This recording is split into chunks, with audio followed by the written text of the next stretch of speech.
photo on the world chat. I could just picture the players losing their minds. Angry comments came flooding in. Player 99's living pretty well. Damn it, we can't even get a hot meal. And he has got a full spread.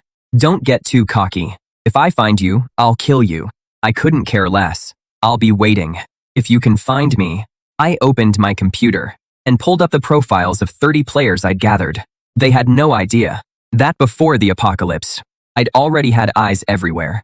My mercenaries had tracked down players scattered across the globe and kept them under long-term surveillance. I knew every player's abilities and weaknesses. After the apocalypse hit, my mercenaries survived on the supplies I'd stockpiled.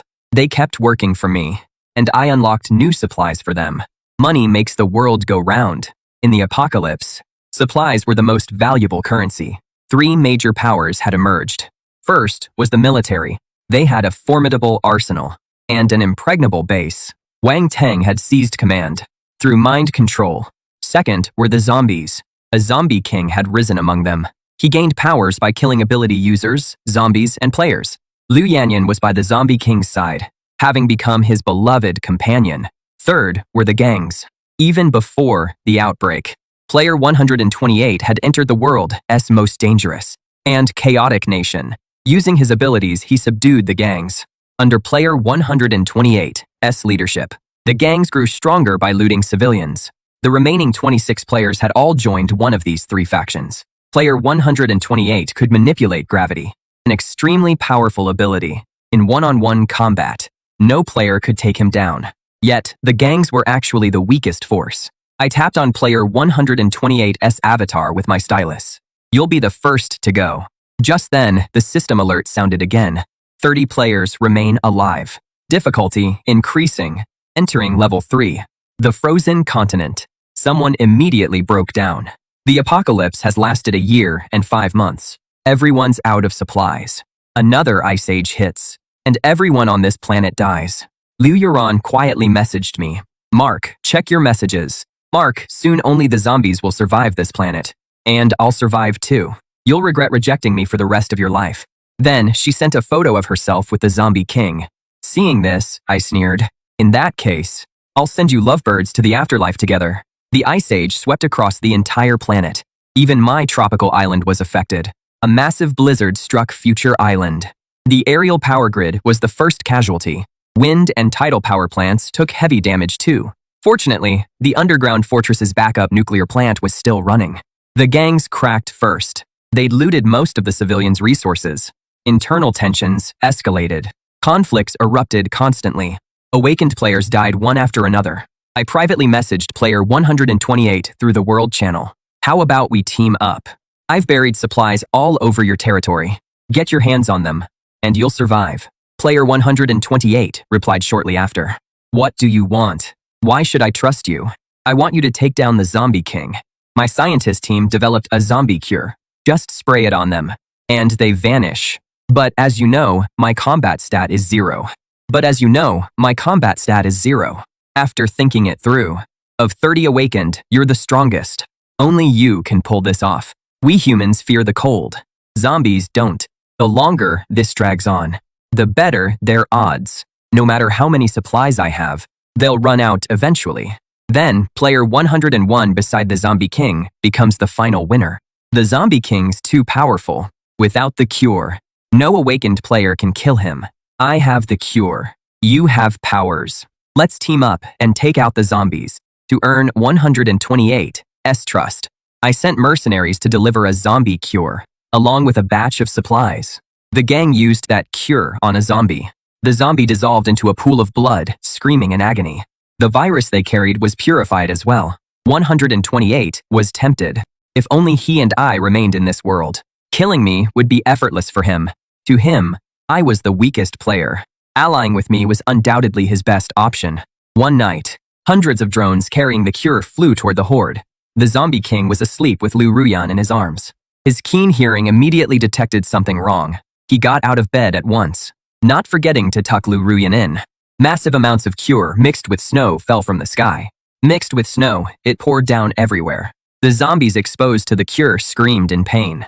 One after another, they dissolved into blood. The Zombie King flew into a rage.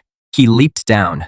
Beams of light shot from his palms, shattering the drones. 128 led the players charging in. He activated his gravity power, pinning the Zombie King firmly to the ground. The powerful Zombie King couldn't even lift his wrist. Several players rushed at him. A roar erupted from the Zombie King's throat. Zombies hiding in the shadows pounced on the players like monkeys. 128 unleashed his power again. Tall buildings were torn apart by gravity and collapsed. Boulders crashed down on those zombies. The Zombie King was buried along with them. 128 broke into a victorious grin.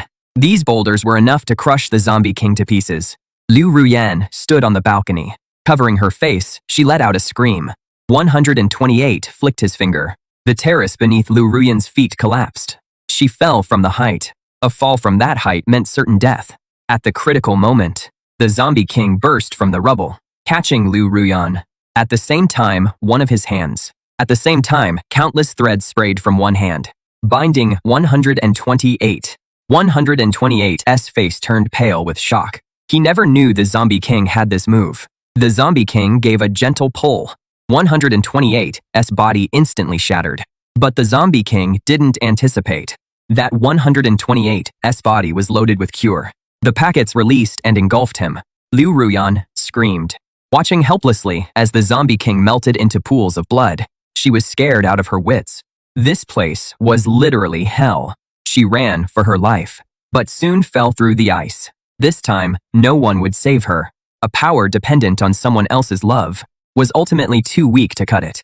12 more players went gray on the world chat. I crossed their numbers off one by one in my notebook. When I got to number 128, his weakness was written next to it. Universal gravitation. Can't control objects with extremely low mass, like the Zombie King's silk threads. I like to use information gaps to fight battles I can't lose. At this point, I only had one opponent left. Wang Teng, who controlled the military. He couldn't wait to end this game. He called me out on the world chat. This game has always been for smart people. Mark, you've done well to get this far. But every game has a loser. Kill yourself now, and I'll spare you the torture. I've always known you had mercenaries, but they're no match for the military. You've just got some dirty money. But I've got missiles, aircraft carriers, military aircraft. Hide wherever you want. I'll find you. And I flipped him off in the chat. Wang Teng's mind control was powerful, but had one fatal flaw. He had to use his power face to face. As long as I stayed in my underground bunker, he couldn't touch me with his power. But I didn't see this coming. He fired missiles straight at Future Island. Multiple missiles rained down on Future Island. A long while later, I still hadn't gone offline. Wang Teng couldn't believe it. Mark, you've got yourself a pretty solid hideout.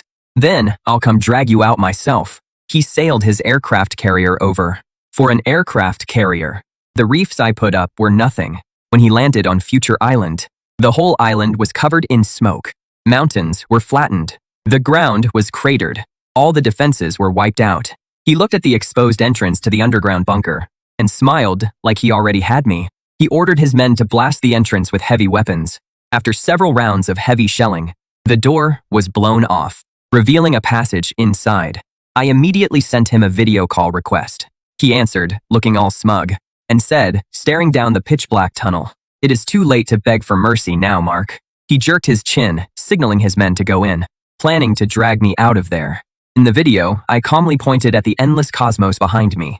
Who told you I was on Future Island? Open your damn eyes and see where I really am. The second I finished speaking, a nuke detonated on Future Island. Player 100's name finally turned gray. The system blared a sharp victory tune. Congratulations to player 99, the sole winner. You've cleared the game. Wang Teng had a special ability player working for him, who could pinpoint the exact coordinates from any photo. It was a completely useless ability, but Wang Teng saw exactly how he could use it. He'd sent me countless video requests, trying to screenshot and track my location. But I never picked up. Later, I sent him a photo on New Year's Eve. He secretly called me an idiot, happily tracked my location, and waited for both the gangs and the Zombie King to be wiped out, so he could swoop in and take everything, and decided to blow me up. But how could I not know what players he had? That photo was deliberately leaked to him, to lure him to Future Island. After sending the photo, I got off Future Island. The reward the system gave me was one chance to teleport anywhere instantly. With all my supplies, just like that, I got teleported to a space station. But the system didn't give me a way back to Earth. I couldn't use this reward until the very end.